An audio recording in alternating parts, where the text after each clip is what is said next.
ஸ்தோத்திரம்.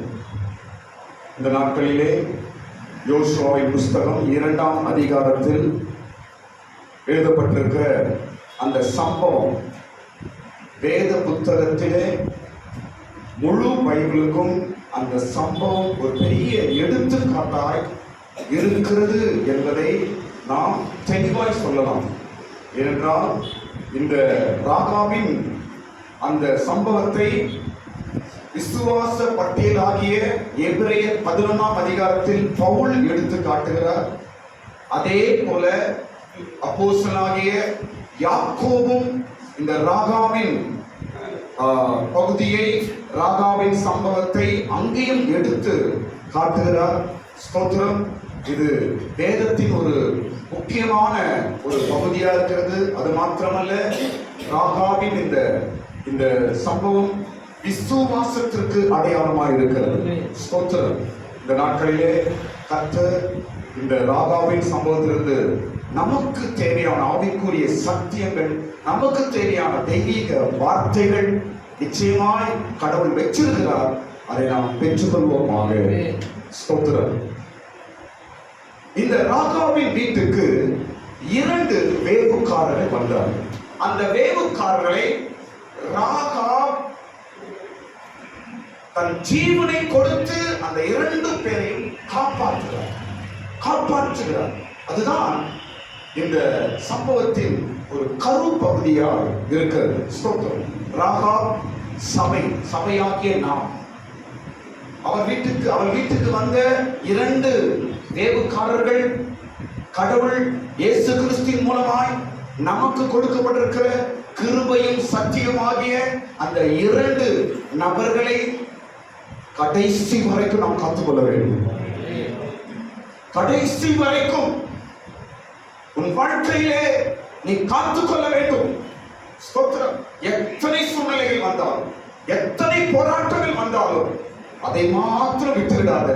அந்த 2 பேர் தான் உன்னை மேல்மேலும் நடத்தக்கூடிய வல்லமை உள்ளவர்கள். அவர்கள் கிருபையும் சத்தியம் நமக்கு மிக முக்கியம். நேற்று நாம் பார்த்தோம், ராகா அந்த 2 பேரையும் காத்துக் கொள்ளுகிறார்கள். நாம் பார்த்தோம், பரட்சிடம் பார்த்தோம். ஸ்தோத்திரம். எரிகோவின் ராஜா சாத்தான். அந்த சாத்தானின் கைக்கு ராகாவை கர்த்தர் தப்புவிக்கிறார். அந்த 2 பேர் தப்புவிக்கிறார். ஸ்தோத்திரம். அதே போல தாவீதை சவுலின் ராஜாவின் கைக்கு தப்புவிக்கிறார். இயேசுவை ஏரோதின் ராஜாவுக்கு தப்புவிக்கிறார். மோசேயை பார்வோனின் ராஜாவுக்கு தப்புவிக்கிறார். ஸ்தோத்திரம். இப்படி பல ராஜாக்களின் கரத்தின் வல்லமையிலிருந்து தேவன் தப்புவிக்கிறவர் என்பதை இந்த சத்தியத்தில் நாம் பார்க்கிறோம். ஒரு ராஜாவுக்கு ஒத்த, ஒரு ராஜாவுக்கு இணையான வல்லமையும் அதிகாரமும் இந்த நாட்களில் உன்னை மேற்கொண்டு கொண்டிருக்கிறதா? பயப்படாதே. அதிலிருந்து தப்பிக்க வைக்க ஒரு தேவ வல்லமை உன்னோடு இருக்கிறது. எந்த அதிகாரத்திலும் நீ பயப்படாதே. எல்லா அதிகாரத்திற்கும் மேலான அதிகாரம் நம்முடைய ஆண்டவராகிய இயேசு கிறிஸ்துவின் அதிகாரம். ராகா ஒரு தனிப்பட்ட ஒரு ஸ்திரீ தான். அவளை தப்புவித்தாரே கர்த்தர். ஸ்தோத்திரம். அந்த 2 நபர் என்பதை நான் ஒரு சில விஷயங்களை நம்ம டச் பண்றேன். மறுபடியும் கிருபை சத்தியம் என்று நாம் தெரிந்தோம். அந்த 2 நபர் என்று நாம் பார்க்கும் பொழுது, ஸ்தோத்திரம், ஒரு கிறிஸ்தனுடைய ஆளுகை. அந்த 2 என்பது ஒரு கிறிஸ்தனுடைய என்ன சொல்றது, ஒரு கிறிஸ்தனுடைய ஒரு ஆளுகை என்று நாம் சொல்லலாம். எதை பற்றி சொல்லலாம்னா, ஆதியாகமம் படிக்கும் பொழுது தேவன் பூமியை ஆள 2 பெரிய சுடர்களை உண்டாக்கினார். ஆமென். ஆதியாகமம் 1ஆம் அதிகாரம் 16ஆம் வசனம். பூமியை ஆள 2 பெரிய சுடர்களை உண்டாக்கினார். அவைகள் மகத்தான சுடர். பகலை ஆள சூரியனும், இரவை ஆள சந்திரனும். 2 மகத்தான சுடர். இவை பூமியை ஆளுகை செய்து கொண்டிருக்கிறது. ஸ்தோத்திரம். நான் சொல்லுகிறேன், இந்த 2ம் கடவுள் நமக்கு கொடுத்திருக்கிற கிருபை சத்தியம். இந்த 2ம் உன் வாழ்க்கையில பெரும் சுடராய் உன்னை ஆளுகை செய்யும் சக்திகள். இது எப்படி பூமியை ஆளுகை செய்ய ஆண்டவர் 2 சுடர்களை உண்டாக்கினாரோ இன்றைக்கு வரைக்கும் அவைகள் ஆளுகை செய்து கொண்டிருக்கிறது. ஸ்தோத்திரம். பகலை ஒரு சுடர் ஆளுகை செய்கிறது, இரவை ஒரு சுடர் ஆளுகை செய்கிறது. ஸ்தோத்திரம். உன் வாழ்க்கையில் கூட சத்தியம் ஆளுகை செய்யட்டும், உன் வாழ்க்கையிலே கிருபை ஆளுகை செய்யட்டும். ஸ்தோத்திரம். இரவு வருதா, அதையும் ஆளுகை செய்ய கர்த்தர் உனக்கு கிருபை கொடுத்திருக்கிறார். பகலை போல வெயில், உஷ்ணம், பல சோதனைகள் வருகிறதா, அதையும் ஆளுகை செய்ய கர்த்தர் சூரியன் என்ற சத்தியத்தை உனக்கு கொடுத்திருக்கிறார். இவைகளெல்லாம் உன் வாழ்க்கையில ஒரு கிறிஸ்தவனை ஆளுகை செய்யக்கூடிய 2 மகத்தான சுடர்களை நாம் ஒப்பிட்டு பார்க்கலாம். ஆமென். ஸ்தோத்திரம். அடுத்து நாம் பார்க்கும் பொழுது 2 தேவ தூதர்கள் லோத்தை மலைக்கு அனுப்பினார்கள். மலைக்கு கொண்டு போக சொன்னார்கள், மலைக்கு அனுப்பினார்கள். ஸ்தோத்திரம். இந்த 2 என்பது கிருபையின் சத்தியம், எல்லாம் தெரியும். இது என்ன செய்ய போகுது? ஸ்தோத்திரம். ராஜாவை தப்பித்தது, எரிகோவில் தப்பித்தது. ஸ்தோத்திரம். ஆனால் இந்த இடத்துல பார்க்கும்போது இந்த 2 என்பது லோத்தை மலைக்கு கொண்டு போனது. மலை என்றால் ஒரு உன்னதமான இடம், ஒரு உன்னதமான உயர்ந்த இடத்தில் கொண்டு போய் லோத்தை வைக்க அது திட்டமிட்டது. ஸ்தோத்திரம்.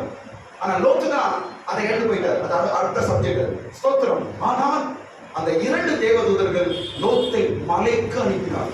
நிச்சயமாய் பிரியமான தேவ கிறிஸ்து சபையே, நீ பெற்றிருக்கிற கிருபையும் சத்தியமும் உன்னை உயர்ந்த மலைக்கு கொண்டு போகும் என்பதில் ஒரு சந்தேகம் கிடையாது. ஆமென். உயர்ந்த இடத்தில் உன்னை கொண்டு போகும், ஒரு மேன்மையான இடத்தில் உன்னை கொண்டு போகும். ஹல்லேலூயா. அடுத்து நாம் பார்க்கும் பொழுது ஸ்தோத்திரம். இயேசு சுவிசேஷம் சொல்லும்படி ஜனங்களுக்கு அனுப்பும்படி 2 சிஷ்யர்களை அனுப்பினார். என்ன படிக்கிறோம்? மத்தேயு 21 அதிகாரம் 12 வசனத்தை நாம் படிக்கிறோம். 2 பேராய் அனுப்புகிறார். ஸ்தோத்திரம். அவர்கள் போய் என்ன செய்றாங்க? ஜனங்களுக்கு சுவிசேஷம் சொல்லி ஜனங்களுக்கு ரட்சிப்பை கொடுக்கிறார்கள். ஸ்தோத்திரம். 2. அடுத்து 3வது பார்க்கும்போது யாக்கோபு ஆசீர்வாதத்தை பெற்றுக்கொள்ள அவனுடைய தாய் 2 வெள்ளாட்டை சமைத்தார். 2 வெள்ளாட்டின் சமையல் யாக்கோபுக்கு ஆசீர்வாதத்தை கொடுத்தது. ஆமென். இதை படிக்கிறோம். ஆதியாகமம் 27 அதிகாரம் 9 வசனம். நம்ம தம்பி பிள்ளைகளுக்கு அமைதரணுமா? ஸ்தோத்திரம். 2 வெள்ளாட்டை யார் சமைக்கிறாங்க? யார் சமைக்கிறாங்க? அந்த 2 வெள்ளாட்டை சமைத்து கொடுக்கிறார். அதன் மூலமா யாக்கோபு ஆசீர்வாதத்தை பெறுகிறார். ஸ்தோத்திரம். இதெல்லாம் ஏன் குறிப்பிடனா? 2 ஸ்தோத்திரம். ராகாபு வீட்டுக்கு வந்த 2 இந்த மாலைகளிலும் இந்த வருஷத்தின் கடைசியில் கூட அந்த 2 தேவதூதர்கள் உங்களையும் சந்திக்கிறார்கள். நிச்சயமாய் மாற்றங்கள் உண்டாகும். அடுத்து நாம் பார்க்கும் பொழுது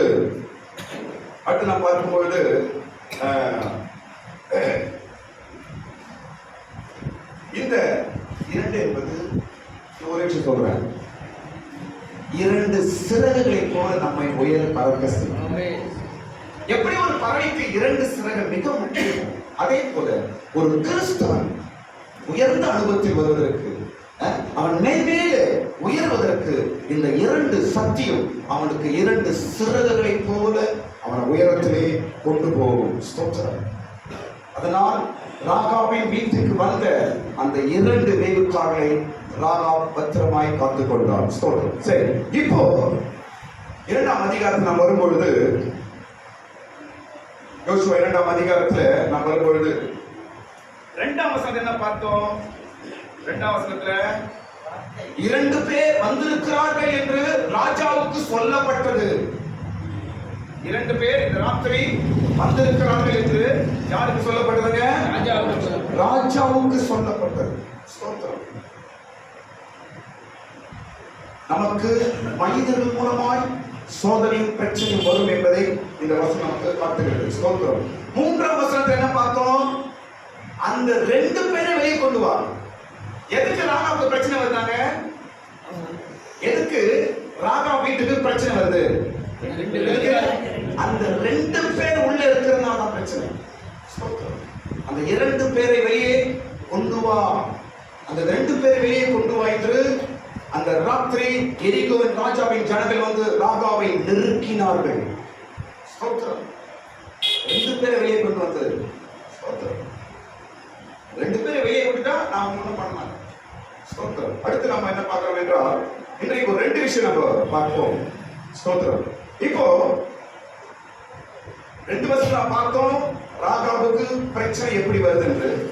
இன்னும் அந்த 4-5 வசனத்தை பார்க்க போறோம். ராகா எப்படி அதை ஃபேஸ் பண்ணுகிறார், எப்படி அந்த பிரச்சனையை அவ சந்திக்கிறார் என்பதை நான் சொல்ல விரும்புகிறேன். ஸ்தோத்திரம். இப்போ நேற்று சொன்ன பகுதியை கொஞ்சம் டச் பண்றேன். ராகா அந்த வேவுக்கா அந்த எரிகோ ராஜாவுடைய ஜனங்களை அந்த பிரச்சனையை அவர் முக்கியமாய் அதை எதிர்கொண்டு ஜெயிக்க ஒரு முக்கியமான காரணம் என்னவென்றால், எல்லாருக்கும் அவர்கள் வேவுக்காரர்களாய் தெரிந்தார்கள், இவளுக்கு மாத்திரம் தேவ தூதர்களாய் தெரிந்தார்கள். அதனால்தான் ஃபைட் பண்ணி ஜெயிச்சாங்க. இவளுக்கு மாத்திரம் தேவ தூதர்கள் என்று யாக்கோபு சொல்லுகிறார்.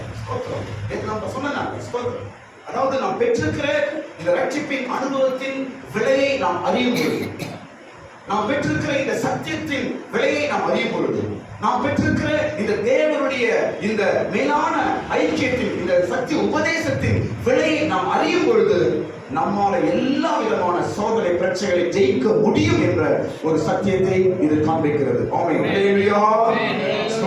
சரி, இப்போ அடுத்த ஒரு பகுதி வர பாருங்க. என்னவென்றால், ராகா எப்படி இந்த பிரச்சனையை மேற்கொள்கிறார்? 5 விதமாய் இவள் அதை மேற்கொள்கிறார். எத்தனை விதமா? 5 விதமா. ஏன் 5 சொல்றோம்னா, ராகா 4-5 வசனத்துல 5 வார்த்தை சொல்லுகிறார். ராகா 4ஆம் வசனத்திலும் 5ஆம் வசனத்தை பார்க்கும்போது ராகா 5 வார்த்தையை சொல்லுகிறார். அதை நான் ஒரு 5 படிகளிலே அதை மேற்கொள்கிறார் என்றே நான் கம்பேர் பண்ணி சொல்ல போறேன். ஸ்தோத்திரம். எப்படி? முதல்ல என்ன சொல்றார் என்றால், அவர்கள் வந்தது மெய்தான் என்று சொல்லுகிறார், முதல் வார்த்தை. 2வது வார்த்தை, அவர்கள் எவ்விடத்தார் என்று எனக்கு தெரியாது, 2வது வார்த்தை. 3வது வார்த்தை, கதவு அடைக்கப்படும் வேளையில் அவர்கள் போய்விட்டார்கள், 3வது வார்த்தை. அடுத்தது, அவர்கள் எங்கு போனார்கள் எனக்கு தெரியாது, இது 4வது வார்த்தை. 5வது வார்த்தை என்னவென்றால், நீங்கள் சீக்கிரம் போய் தேடுங்கள், அவர்களை பிடித்துக் கொள்வீர்கள். இப்படி 5 வார்த்தையை பேசி அந்த ப்ராப்ளத்தை அப்படி ஜெயிச்சார்.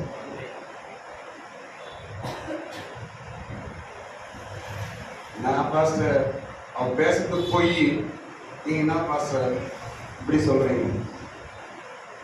முதல் நாளே நான் சொன்னேன், விசுவாசமும் கிருபையும் எல்லாவற்றையும் மேற்கொள்ளும்.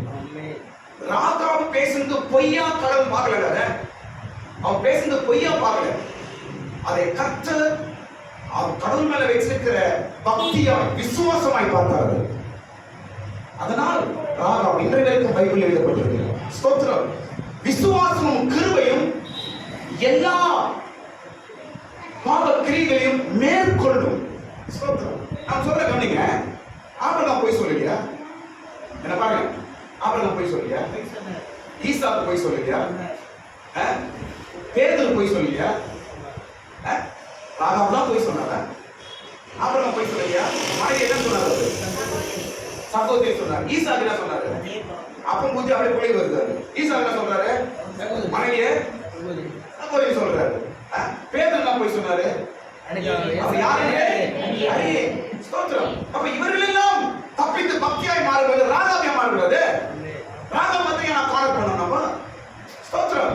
விசுவாசம் கர்த்தரை பொய்யாய் பார்க்கவில்லை, அவர் மேல் வைத்திருக்கிற பக்தி விசுவாசமாய் ஆண்டவர் பார்த்தார். ஆமென். ஸ்தோத்திரம். இன்றைக்கு நம்ம கூட உட்கார்ந்து இருக்கோம்னா பொய் சொல்லாத என்ன இருக்கீங்களா? நான் இதுக்கு பொய்யே சொல்ல பாஸ்டர், நான் உத்தம புத்திரன் பாஸ்டர். கை தூக்க மாட்டோம், கையும் தூக்க மாட்டேன், தலையும் தூக்க மாட்டேன். ஆதாபகாரில் மோசம் பண்ணி நம்ம உட்கார்ந்து இங்க. ஆனா பக்தி மாத்திரம் உட்கார்ந்து எப்படி விசுவாசம். ஆமென் சொல்லுங்க. என் தேவன் மேல வச்சிருக்கிற விசுவாசம் மேற்கொள்ளுகிறேன். ஸ்தோத்திரம். பல குறைகள் நமக்குள்ள இருக்குதுங்க, பல தவறுகள் நமக்குள்ள இன்றைக்கு பக்தியாய் நம்ம வந்து விசுவாசிகளாய் பக்தியாய் தேவ ஜனங்களாய் நம்ம வந்து உட்கார்ந்தோம். காரணம் என் விசுவாசம். தேவனுடைய கிருபை, நான் தேவனிடத்தில் நம்பிக்கை. ஆமென். ஸ்தோத்திரம். அதுதான் நீங்க ராகாவிடத்துல அவன் விசுவாசம் அவள் எல்லாவற்றையும் மேற்கொண்டது. ஸ்தோத்திரம். 5 வார்த்தை சொன்னார் ராகா. ஸ்தோத்திரம். இந்த 5 வார்த்தையை அவள் அவள் அவள் மேற்கொண்ட 5 சுபாவங்களாய் நான் சொல்லுகிறேன். ஸ்தோத்திரம். எப்படி மேற்கொள்ளார் என்றால், நம்பர் 1, பொறுமையினால் மேற்கொள்ளுகிறார். சொல்லுங்க. பொறுமையினால் மேற்கொள்ளுகிறார். இன்றைக்கு நம்முடைய பிரச்சனை எப்படி ஃபேஸ் பண்றோம்? பொறுமை இல்லாதனால தான் நிறைய இடத்துல ஃபெயில் ஆகும். நம்ம ஈவன் நான் கூட ராகா பாருங்க, எனக்கு அதெல்லாம் ஒரு சொல்லிங்க வந்தது யாருங்க? ராகா வீடு வந்து கருத்தது யாருங்க? ராஜாவின் ஆட்கள். சும்மா கிடையாது. ராத்திரி ஒரு 2 போலீஸ் நம்ம வீடு கதவு எப்படி இருக்கான்? அவ்வளவுதான். உன்ன பேசணும் மாத்தணும், என்ன பேசணும்னே தெரியாது, எதோ ஓகே விட்டுருவோம். ஆனா ராகா பாருங்க, நச்சுன்னு 5 வார்த்தை பேசினா அவன் வெளியே வச்சுட்டான். இன்னைக்கு நீங்க எப்படி ஃபேஸ் பண்றீங்க? நீங்க ஒரு ராகா, உங்ககிட்ட கிருபையை சத்தியம் கற்றுக் கொடுத்திருக்கிறார். இன்றைக்கு உன் கையில ஆண்டவர் 2 ஆசீர்வாதமான காரியங்களை உன் கையில கொடுத்திருக்கிறார். ஸ்தோத்திரம். நீ எப்படி ஃபேஸ் பண்றீங்க, எப்படி எதிர்கொள்றீங்க உங்களோட பிரச்சனைகள்? ராகா பொறுமை. இந்த 5 காரியம் எப்படி அவளுக்கு வந்துச்சுன்னு அப்புறம் சொல்றேன். ஸ்தோத்திரம். முதலாவது எப்படி மேற்கொண்டாள் அவள்? பொறுமை. ஆமா சார், அந்த உண்மைதான் சார். ஒரு அழகா பேசுறீங்க, வந்தது உண்மைதான் சார். அவங்க அப்படியே நிட்டாங்க. ஸ்தோத்திரம். பொறுமை எல்லா காரியங்களும் தப்பிக்க செய்யும். நீங்கள் பொறுமையா இருந்துதான் உங்க கையில ஒப்பு கொடுக்கிற அந்த ரட்சிப்பை நீ காத்துக்கொள்ள. நீங்க எந்த அளவுக்கு பொறுமையா இருக்கிறீங்களோ அந்த அளவுக்கு தான் உன் கையில ஆண்டவர் கொடுத்திருக்கிற சத்தியத்தை நீ காத்துக்கொள்ள முடியும். ராகா பொறுமையா இருந்ததுனாலதான் அவன் வீட்டுக்குள்ள இருந்த கிருபையும் சத்தியத்தையும் கடைசி வரைக்கும் காத்துக்கொண்டார். வெற்றி அடைந்தால். 2வது எப்படி ஃபேஸ் பண்றாள் என்றால் தைரியமா. 2வது எப்படி ஃபேஸ் பண்றாங்க?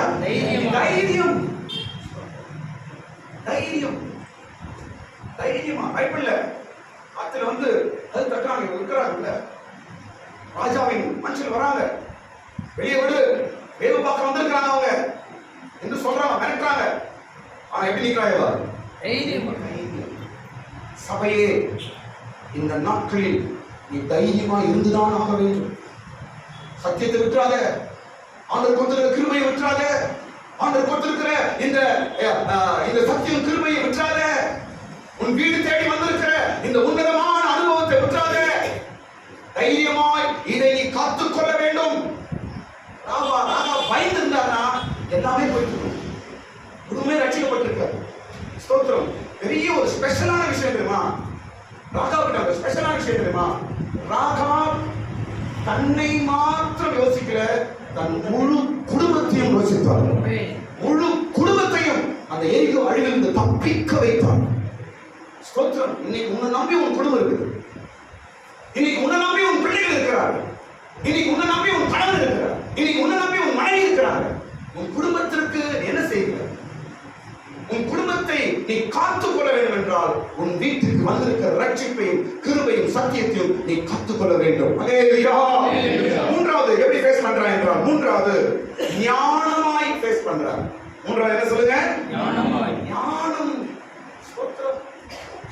ஞானமா ஃபேஸ் பண்றா. பேச்சுல பாருங்க, ஆமா சார் வந்தாங்க சார், ஆனா எங்கிருந்து வந்தாங்கன்னு தெரியாது சார், அவங்க எங்கிருந்து வந்தவங்க தெரியாது சார்,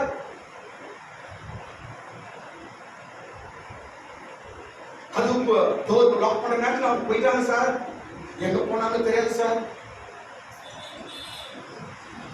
ஞானம். கடைசியில் வார்த்தை சொல்ற பாருங்க, 5வது வார்த்தை ராகம் சொன்னா தெரியுமா? சார் சீக்கிரம் போனா போச்சுதான் சார். என்ன சொல்ற? சீக்கிரம் போய்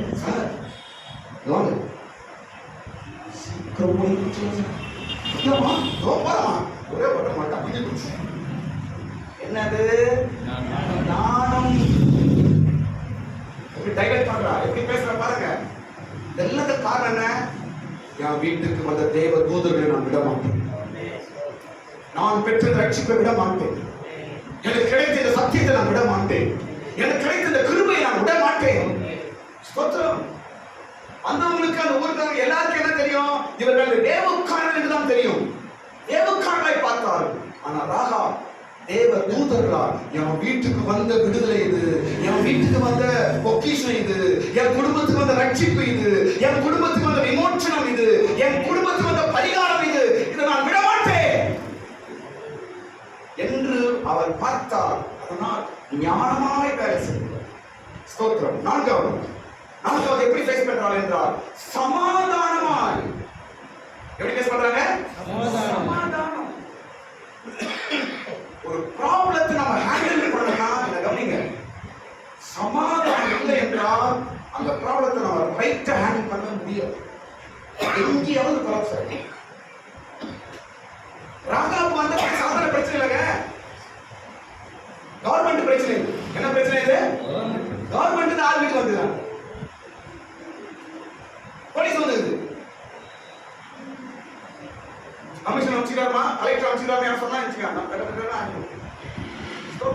எவ்வளவு பெரிய ஒரு பிரச்சனை. எப்படி ஹேண்டில் பண்றா? சமாதானம். ஆமென். இன்னைக்கு சமாதானம் இருக்கும் பொழுது நம்முடைய கிருபையை நாம் காத்துக் கொள்ளலாம், சத்தியத்தை காத்துக் கொள்ளலாம். ஐந்தாவது காரியம் பார்க்கும் பொழுது, ஐந்தாவது காரியம் துணிவு. சொல்லுங்க, துணிவு. துணிவு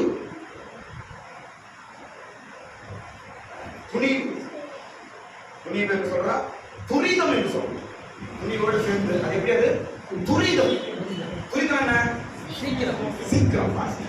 அதுதான் அஞ்சாவது வார்த்தை சொல்றார். சார் சீக்கிரம் போங்க. என்ன சொல்ற அஞ்சாவது வார்த்தை? அப்படியே படிக்க சீக்கிரம் படிங்க. அவர்களை சீக்கிரமாய் போய் தேடுங்கள். சீக்கிரம். அப்ப என்ன பண்றாங்க? துரிதம் படிக்கிறாங்க. துரிதம். ஃபாஸ்டா இருக்கா? ராதா ஃபாஸ்டா இருக்கா? துரிதமாய் செயல்படுகிறார், துரிதமாய் செய்கிறார். சில விஷயங்களே பாருங்க, குடும்ப விஷயமா இருக்கட்டும், ஸ்பிரிச்சுவல் காரியமா இருக்கட்டும், சில விஷயங்களை நீங்கள் துரிதமாய் இன்றுதான் ஆக வேண்டும். ஆண்டவர் நிறைய இடத்துல பாருங்க, மாட்டாலே மாட்டாலே அவர்காமே அவர்காமே, அதுக்கப்புறம் சவுலே சவுலே. ஏன் ரெண்டு மாதிரி சொல்றாரு? அந்த காதை கேட்கணும். ஏன் கடவுள் ரெண்டு மாதிரி சொல்றாரு? தாமதிக்காதே, சீக்கிரம், ஃபாஸ்ட். அதுதான் ரெண்டு ஒரு அதை உபயோகப்படுத்துறாரு. ஸ்தோத்திரம். மாட்டாலே மாட்டாலே அவர்காமே அவர்காமே, பிள்ளைகள் கையெழுத்தாட துரிதம். இன்னைக்கு சில விஷயத்துல நம்ம ஆவிக்குரிய விஷயத்தை தள்ளி போடுறோம், டிலே பண்றோம், ஸ்லோ பண்றோம், அப்புறம் பார்த்துக்கலாம், நெக்லெக்ட் பண்றோம். நோ, துரிதம் அவசியம். சில விஷயத்தை துரிதமாய் செய்துதான் ஆக வேண்டும். இந்த இடத்துல ராகா அவருடைய ஃபேஸ் பண்ற விதம் பாருங்க, ஃபாஸ்டா பண்றான். டைம் இல்ல. ஸ்தோத்திரம். டைம் இல்ல, ராத்திரி டைம் சீக்கிரம் முடிய போகுது. துரிதமாய் நீங்கள் போய் தேடுங்க சார். துரிதமாய் நீங்க போய் தேடுங்க. அப்புறம் சீக்கிரம் இங்க இடத்துக்கு கை பண்ணுங்க. சீக்கிரம் இங்க நீங்க போங்க. ஐந்து விதத்தில் ராகா இந்த பிரச்சனையை எதிர்கொள்ளுகிறார். ஓகே, இப்போ இந்த 5 காரியத்தை 5 ஸ்திரீகளுக்கு நான் ஒப்பி சொல்றேன். பைபிள் இருக்கு. முதல்ல என்ன காரியம் சொன்னாங்க? முதல் காரணம் பொறுமை. பைபிள்ல 5 ஸ்திரீகள். முதலாவது பொறுமையை கையாண்ட முதல் கையாண்ட ஸ்திரீ யார் என்றால் ரூத்தை எடுத்துக்கொள்ளலாம். ரூத் 3ஆம் அதிகாரம் 18ஆம் வசனம். பொறுமையை கை காணுவோம். நகமி சொல்லுகிறார், அம்மா நீ கொஞ்சம் பொறுத்து பொறுமையா இரு. சீக்கிரம் படிங்க, 18. ரூத் 3:18. சீக்கிரம் படிங்க. ரூத்தின் புத்தகம் 3ஆம் அதிகாரம் 18ஆம் வசனம். அப்பொழுது அவள், ஆ. என் மகளே, ஆ. இந்த காரியம் என்னமாய் முடியும் என்று ஆ. நீ அறிய மட்டும் பொறுத்திரு. பொறுத்திரு. ரூத்தோட சப்ஜெக்ட படிச்சு பாருங்க. அவ யூத ஸ்திரீ இல்ல, அவளும் மோவாபிய ஸ்திரீ, அந்நிய ஸ்திரீ தான். ஆனால் நல்ல நல்ல காரியம், எவ்வளவு அருமையான காரியம். மாமியார் என்ன சொல்றா? அம்மா நீ போயிடுமா, இனிமே எங்க வீட்டுல இருக்க தகுதி கிடையாது, நீ போய்விடு என்று நகோமி சொல்றா. அது ரூத் என்ன சொல்றாரு? எவ்வளவு அழகா, நான் வாழ்வானாலும் சாவானாலும் நஷ்டமானாலும் துக்கமான நான் இருப்பேன். பொறுமை. ரூத்தின் காரியத்துல ஸ்திரீடத்துல நான் கற்றுக்கொள்வது பொறுமை. இரண்டாவது என்ன காரியம் பார்த்தோம்? இரண்டாவது தைரியம். தைரியம். இந்த தைரியத்துக்கு யாரை சொல்லலாம்? ஸ்திரீ எஸ்தர். எஸ்தரின் புஸ்தகம் 4ஆம் அதிகாரம் 16ஆம் வசனம். வீட்டுல படிச்சு பாருங்க. எஸ்தரின் புஸ்தகம் 4ஆம் அதிகாரம் 16ஆம் வசனம். என்ன பார்க்கிறோம்? எஸ்தர் தைரியமாய் ராஜாவுக்கு முன்பாக நின்றார். நான் மரித்தாலும் பரவாயில்ல, நான் செத்தாலும் பரவாயில்ல, நான் ராஜாவுக்கு முன்பாய் நின்று என் ஜனத்தை நான் பாதுகாப்பேன் என்று சொல்லி எஸ்தர் தைரியமாய் போகிறார். ஆமென். ஸ்தோத்திரம். என்றால் இந்த 5 கேரக்டர் ஒரே ஆள் கிட்ட பார்க்கிறோம். யாரு? ராகா. இந்த 5 கேரக்டர் 6 கிட்ட பிரிச்சு நாம் பார்க்கிறோம். ஸ்தோத்திரம். மூன்றாவது என்ன காரியம் பார்த்தோம்? ஞானம். மூன்றாவது என்ன? ஞானம். இந்த ஞானம் எந்த ஆள் கிட்ட பார்க்கலாம்? ரெபேக்கா கிட்ட பார்க்கலாம். யார் கிட்ட பார்க்கலாம்? ரெபேக்கா. ஆதியாகமம் 27ஆம் அதிகாரம் 14ஆம் வசனத்திலிருந்து 17ஆம் வசனம். என்ன பண்ற ரெபேக்கா? தகப்பனுடைய ஆசீர்வாதம் அந்நிய ஜனங்களுக்கு, அந்நிய ஸ்திரீ அந்நியமாய் போய்விடக் கூடாது என்பதனால அந்த ஆசீர்வாதத்தை யாக்கோபுக்கு வர வேண்டும் என்று எப்படி வேலை செய்றாங்க? ஞானமாய் வேலை செய்கிறார். ஸ்தோத்திரம். ஞானமாய் வேலை செய்கிறார். நம்ம நினைக்கிறோம் ஏமாத்திட்டா, ஏசாவுக்கு வர வேண்டியது ஏமாத்தி யாரு வர வச்ச ஆசீர்வாதம்? நம்ம நினைக்கிறோம் அப்படி. ரெபேக்கா ஏமாத்தல. நாங்க என்ன ஒருவேளை ரெபேக்காள் இதை செய்யாமல் இருந்தால் ஈசாக்கின் ஆசீர்வாதம் யாருக்கு போயிருக்கும்? ஏசா மனைவி யாரு? அந்நிய ஸ்திரீ. தலைவலி. அவர் 2 பேரும் தலைவலி பைபிள்ல போட்டுருக்கு. ஆசீர்வாதம் கொண்டு போய் தலைவலியில் வச்சா அது உருப்படுமா? அது ஆசீர்வாதத்தை கொண்டு போய் ஒரு தலைவலி மேல வச்சா உருப்படுமா? எல்லாருக்கும் தலைவலி தான் மாறும். அப்ப ரெபேக்காள் செய்தது ஏமாற்றம் அல்ல, ஞானம். ஸ்தோத்திரம். ஞானமாய் அந்த ஆசீர்வாதத்தை எங்கு வரணும், எங்க வந்தா பிரயோஜனமா இருக்கும், எங்க வந்தா அது ஜனங்களுக்கு பிரயோஜனமா இருக்கும், எங்க வந்தா அது கடவுளுக்கு மகிமையா இருக்கும் என்று ரெபேக்காள் ஞானமாய் யோசித்து அந்த ஆசீர்வாதத்தை யார் மேல வரவைக்கிறார்? அவர் யாக்கோபின் மேல வரவைக்கிறார். ஞானம். ஸ்தோத்திரம். அடுத்து யாருங்க? அடுத்து என்ன சொன்னாங்க? சமாதானம். சமாதானம். இது எந்த ஸ்திரீக்கு சொல்லலாம்? யார் சமாதானமா இருந்து ஆசீர்வாதத்தை பெற்றது? அன்னாள். அன்னாள். ஸ்தோத்திரம். ஏன் சொல்றனா? இவன் ஜெபிச்சு இருக்கிறா. ஏலி வந்து கனாவுனா திட்டுற சர்ச்சில் அண்ணா வந்து ஜெபிச்சு இருக்கிறா. ஏலி வந்து என்ன பண்றாருங்க? இஷ்டத்துக்கு திட்டுற. நீ என்ன குடித்து வெறித்து இருக்கிறாயா? இவ்வளவு நேரம் என்ன பண்ற அப்படி இப்படின்னு திட்டுறாரு. ஆனா அவர் எப்படி இருக்கிறாரா? சமாதானமா இருந்து ஜெபத்தை முடித்து பேசிட்டு போறான். ஏனென்றால் அடுத்த வசனம் பாருங்க. ஏலியே சொல்றாரு, நீ சமாதானத்தோடு போ. என்ன சொல்றாருங்க? 1 சாமுவேல் 1ஆம் அதிகாரம் 17ஆம் வசனத்துல ஏலியே சொல்றாரு, நீ சமாதானத்தோடு போ, இஸ்ரவேலின் கர்த்தர் உன் விண்ணப்பத்திற்கு பதில் செய்வாராக. அப்ப சமாதானத்தோடு பிரச்சனை ஹேண்டில் பண்ணி ஆசீர்வாதத்தை பெற்ற ஒரு ஸ்திரீ அன்னாள். அடுத்தது யாருங்க? அடுத்து என்ன சொல்லுங்க? நானே துணிவு. சாரி, துணிவு இல்ல, துரிதம். ஃபாஸ்டா வர்க் பண்ணி சாதிச்ச ஒரு ஸ்திரீ பைபிள்ல துரிதமா. யார் தெரியுமா? அபிகாயில். சொல்லுங்க, அபிகாயில். அபிகாயில் சப்ஜெக்ட் படிச்சு பாருங்க. 2-3 வருஷத்துல துரிதம் துரிதம் துரிதம். எங்க படிக்கிறாங்க? 1 சாமுவேல் 25ஆம் அதிகாரம் 18 இருந்து 23 வருஷம் வரைக்கும் நாம் படிக்கிறோம். 1 சாமுவேல் 25ஆம் அதிகாரம் 18 இருந்து 23 வருஷம் வரைக்கும் படிக்கும் பொழுது அபிகாயிலோட துரிதத்தை பார்க்கிறோம், வேகமாய் செயல்படுவதை பார்க்கிறோம். அபிகாயில் ஒருவேளை தாமதித்து ஸ்லோவா பண்ணிருப்பார் என்றால், அபிகாயில் கணவன் அவன் வீட்டில் இருக்கிற எல்லா ஆடு மாடுகள் எல்லாம் தாவி கொண்டு போட்டுருப்பான், எல்லாம் அழிக்கப்பட்டிருக்கும். கொஞ்சம் ஸ்லோவா இருந்தா என்ன பண்றாங்க? துரிதமா துரிதமா ஃபாஸ்டா கழுதை எடுத்து ஏறி வேலைக்கார கூப்பிட்டு அப்பங்களை சுட்டு துரிதமாய் போ போ போ துரிதமாய் போய் யார் கால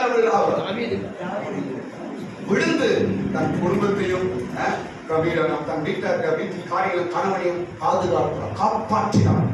அபிகாயில் ஃபாஸ்டா செயல்பட்ட ஒரு ஸ்திரீ. இந்த 5 கேரக்டர் நீங்க யார்கிட்ட பார்க்கணும்? ராகாவிடத்தை பார்க்கிறோம். இந்த 5 விதமான ஒரு சுபாவத்தினால அவளுடைய பிரச்சனையை அவள் மேற்கொள்ளுகிறாள். அந்த பிரச்சனையை தாண்டி போகிறோம். இன்றைக்கு நாம் எப்படி நம்முடைய பிரச்சனையை ஃபேஸ் பண்றோம் என்பதை மிகவும் நாம் கவனித்து நாம் செய்யும் பொழுது, செயல்படும் பொழுது, கடவுள் நமக்கு கொடுத்திருக்கிற கிருபையும் சத்தியத்தை நாம் காத்து கொள்ள முடியும். அநேகருக்கு இல்லாத கிருபை கர்த்தர் உனக்கு கொடுத்திருக்கிறார். அநேகருக்கு இல்லாத இந்த ரட்சிப்பு கடவுள் உனக்கு கொடுத்திருக்கிறார். என்ன கவனிங்க, எரிகோ எவ்வளவு பேர் இருக்கிறாங்க, எவ்வளவு பேர் இருக்காங்க எரிகோல. யாருமே கிடைக்கலையே இந்த பாக்கியம் ராகாவுக்கு கிடைச்சிட்டு.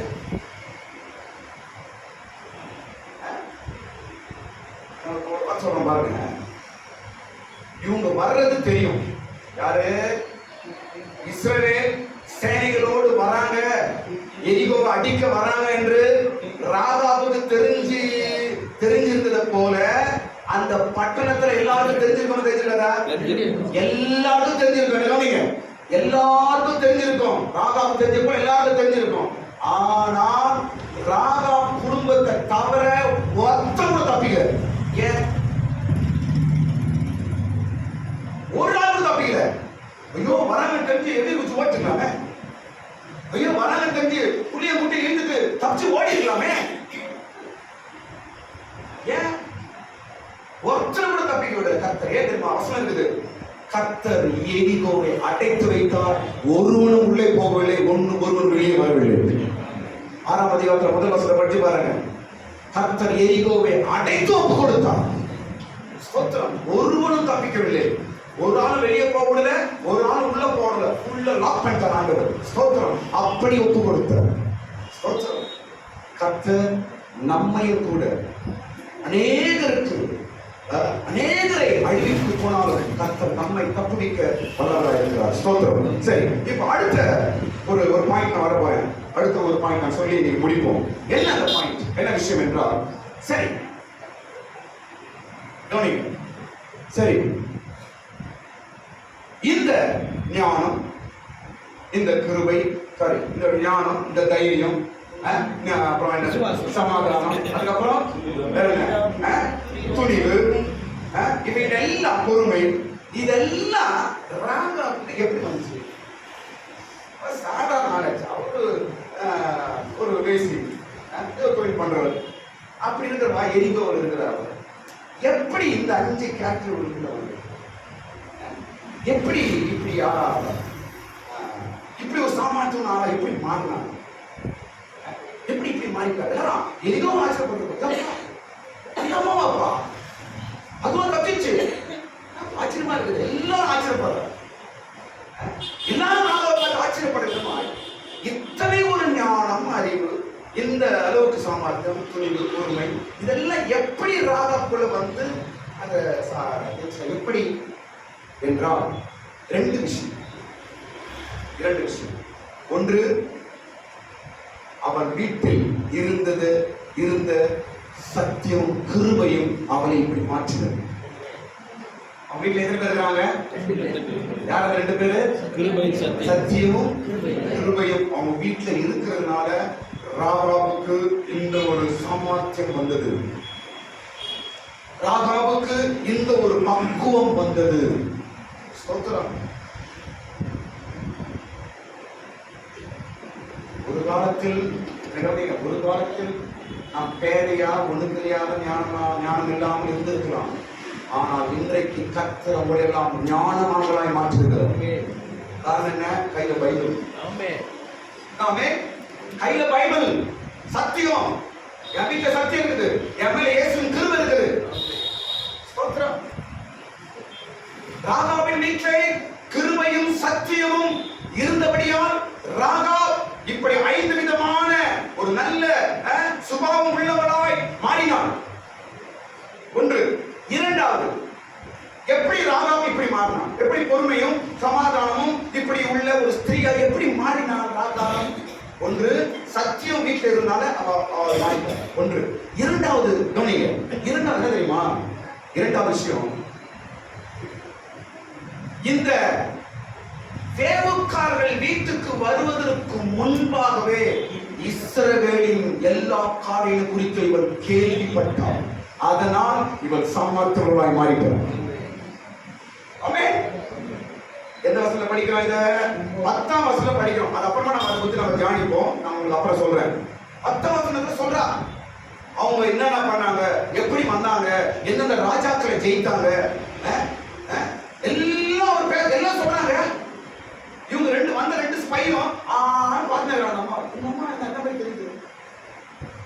எல்லாவற்றையும் கேள்விப்பட்டவர், காதில் கேட்டவர், காதில் தேவனுடைய சத்தியத்தையும் வேத அறிவையும் காதில் கேட்டதுனால அவள் பொறுமை உள்ளவளாய் மாறினாள். தேவனுடைய காரியத்தை கேட்டதுனால அவள் தைரியம் உள்ளவளாய் மாறினாள். தேவனுடைய காரியத்தை அவள் காதில் கேட்டதுனால ஞானம் உள்ளவளாய் மாறினாள். தேவனுடைய காரியத்தை அவள் காதில் கேட்டதுனால சமாதானம் நிறைந்தவளாய் மாறினாள். தேவனுடைய காரியத்தை அவள் காதில் கேட்டதுனால அவள் துரிதமாய் துணிவுள்ளவளாய் மாறினாள். ஆமென். ஹல்லேலூயா சொல்லுங்க. ஹல்லேலூயா. ஸ்தோத்திரம். அவள் காதில் கேட்டாங்க. காதில் இஸ்ரவேலுடைய காரியங்களை கேட்டதுனால அவளுக்குள்ள என்ன உண்டாச்சு?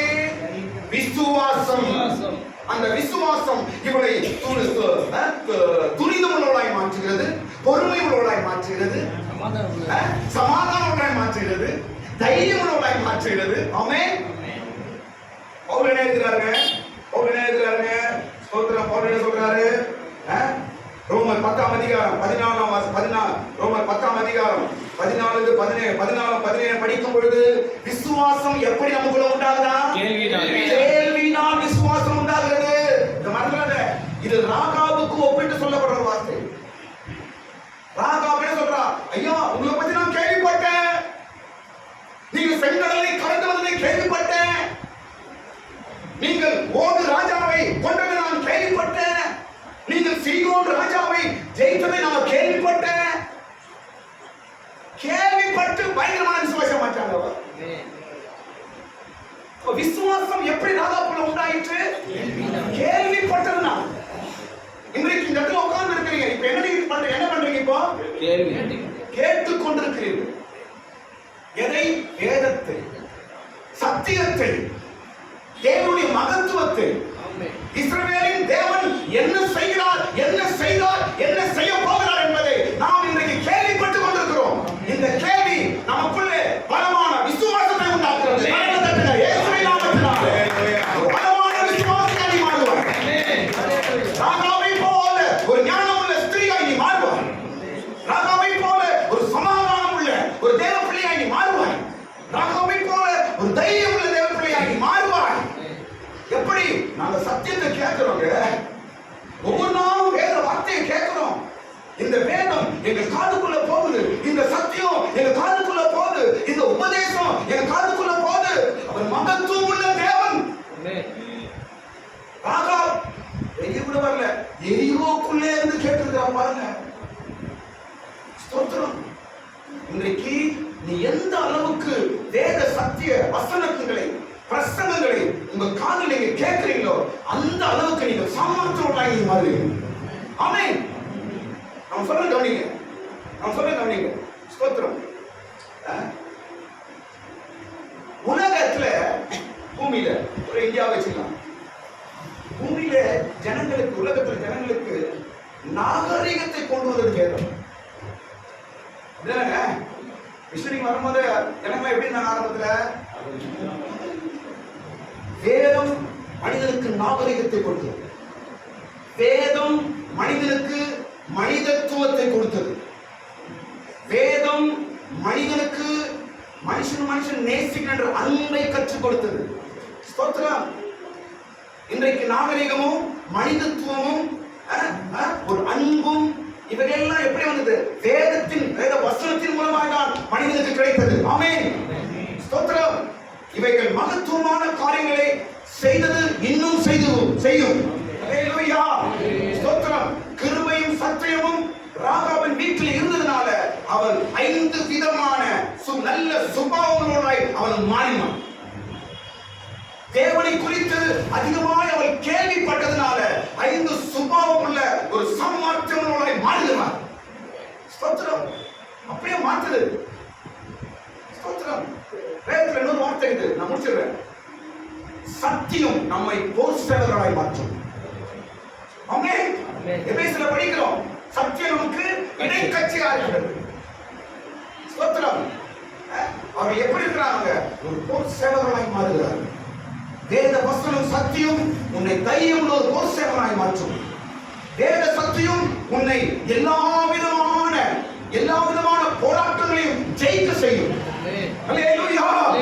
ஸ்தோத்திரம். ராகாவிடத்துல நாம் இப்படியாய் கற்றுக்கொள்கிறோம். அநேக அனுபவங்களை கற்றுக்கொள்கிறோம். ஸ்தோத்திரம். அடுத்து நான் பார்க்கும் பொழுது இன்னொரு விஷயம் சொல்ற கவனிங்க. சத்தியம் எந்த மனிதனையும் மாற்றுகிறது. வேதம் எந்த மனிதனையும் மாற்றுகிறது. ஒரு உதாரணம், பேதுரு அவர் பண்ண பிரசங்கத்தை கேட்டு எல்லாரும் ஆச்சரியப்படுறாங்க. அப்போஸ்தலர் 4ஆம் அதிகாரம் 13ஆம் வசனம் படிங்க. அப்போஸ்தலர் 4ஆம் அதிகாரம் 13ஆம் வசனத்துல என்ன படிக்கிறாங்க? பேதுரு பிரசங்கம் பண்றாரு. அதை கேட்ட ஜனங்கள் எல்லாரும் ஆச்சரியப்படுறார். இந்த ஞானம் எப்படி வந்தது இவருக்கு? இந்த ஞானம் இந்த மீன் பிடிக்கிறவருக்கு எப்படி வந்துச்சு? இந்த படிப்பறிவு இல்லாத இவருக்கு எப்படி வந்தது என்று ஆச்சரியப்படுகிறார்கள். காரணம் அவன் கேள்வியினால் வந்தது. காரணம் சத்தியத்தை அவன் கேட்டான். இயேசுவின் வார்த்தையை அவன் கேட்டான். அவன் ஞானவானாய் மாறினான். ஹல்லேலூயா. பேதுருவும் யோவானும் பேசுகிற தைரியத்தை அவர்கள் கண்டு அவர்கள் படிப்பறிவில்லாதவர்கள் என்றும் பேதையுள்ளவர்கள் என்றும் அறிந்தபடியினாலே ஆச்சரியப்பட்டார்கள். போதும். அவன் பேசுறதை பார்த்து ஆச்சரியப்படுறாங்க. அவன் பேசுற விதத்தை பார்த்து ஆச்சரியப்படுறாரு. எப்படி இவ்வளவு ஞானம் பேசுறாரு? எப்படி இவ்வளவு ஞானமா சொல்றாரு? எப்படி என்று ஆச்சரியப்படுகிறார்கள். இதே ஆச்சரியம் என்ன பாருங்க, இதே ஆச்சரியம் எரிகோவில் நடந்தது. ராகாவை பார்த்து ஆச்சரியப்பட்டார்கள். இவன் மாத்திரம் எப்படி தப்பிச்சா? எரிகோவுக்கு எல்லாம் செத்தான். ஒருவேளை அவன் பார்த்துக்க மாட்டான். இஸ்ரவேல் ஜனங்கள் பாருங்க, நம்ம அவங்க ஆச்சரியப்பட்டிருப்பான். இந்த அம்மா எப்படி தச்சு வந்துச்சு? இந்த அம்மா எப்படி தப்பிச்சாங்க? இந்த அம்மா எப்படி நம்ம கூட சேர்ந்துச்சு? ஆச்சரியம். இன்றைக்கு வரைக்கும் பைபிள் ஆச்சரியக்குரியாதான் இருக்கிறார். அவர் ஒரு பேசியாச்சு, அவர் இப்படிப்பட்டவராச்சு, அவர் ஒரு கணானியஸ்திரியாச்சு. எப்படி இவர் எப்படி விசுவாசியா மாறினார்? இவர் குறித்து பவுல் எப்படி எழுதுறார்? இவர் சந்ததி எப்படி இயேசு பிறக்கிறார்? எல்லாருக்கும் இன்றைக்கும் ஆச்சரியம் தான். ஆமென். அந்த ஆச்சரியத்தை ராகாவிடத்துல உருவாக்க செய்தது அவன் கேட்ட கேள்விகள், அவர் காதில கேட்ட சத்தியங்கள், அவர் காதில கேட்ட எல்லா ஆவிக்குரிய தேவனுடைய காரியங்கள். ஹல்லேலூயா. ஸ்தோத்திரம். இப்படியாய் ராகாப் இப்படி ஒரு விசேஷம் உள்ள பிரச்சனைகளை சந்தித்து அதை ஜெயிக்கக்கூடிய ஒரு ஸ்திரீயாய் மாற காரணம் கர்த்தர் அவர் வீட்டுக்கு அனுப்பின கிருபையும் சத்தியமும். இரண்டாவது, அவர் கேட்ட தேவ காரியங்களை காதுல கேட்டதுனால அவளுக்கு ஒரு சாமர்த்தியமான ஸ்திரீயாய் மாறி ஏற்ற ஞானத்தோடு, ஏற்ற தைரியத்தோடு, ஏற்ற சமாதானத்தோடு, அப்புறம் ஏற்ற பொறுமையோடு உள்ள ஒரு ஸ்திரீயாய் மாறி வெற்றி அடைந்தார். ஹல்லேலூயா. இதோட இங்க முடிக்கிறேன். நாளைக்கு நம்ம எதை பார்க்க போறோம் என்றால் 6ஆம் வசனத்தை நாளைக்கு நாம பார்க்க போறோம். ஸ்தோத்திரம். இப்படியா அந்த பிரச்சனையை சந்திச்சு ராஜா அனுப்பின ஆளை அனுப்பியாச்சு. ராஜா தேடி வந்த ஆளை அனுப்பியாச்சு. அனுப்பி தன் வீட்டுக்கு வந்த அந்த 2 வேவுக்காரர்களை இவன் ஒளித்து வைக்கிறான். எந்த இடத்துல ஒளிக்கிறான் என்பதான் நாளைக்கு நான் சொல்ல போறேன். ஸ்தோத்திரம். ஒளித்து வைப்பது என்பது நான் முன்னாடி சொல்லிட்டேன், நான் ஆரம்பத்தில் சொல்லியிருக்கிறேன். ஒளித்து வைப்பது என்பது தேவ காரியம், தேவனுடைய ஒரு காரியம்தான். ஒளித்து மறைத்து பத்திரமாய் பாதுகாப்பது தேவனுடைய காரியம். ஸ்தோத்திரம். இந்த 2 நபர்களை ராகாப் எங்கு ஒளித்து பாதுகாத்தார் என்பதை நாம் நாளைக்கு பார்ப்போம். கர்த்தர் நம்மை ஆசீர்வதிப்பாராக. எல்லாரும் ஸ்தோத்திரம் பண்ணுவோம். ஹல்லேலூயா. ஸ்தோத்திரம். Praise the Lord. ஸ்தோத்திரம், ஸ்தோத்திரம், ஸ்தோத்திரம், ஸ்தோத்திரம், ஸ்தோத்திரம்.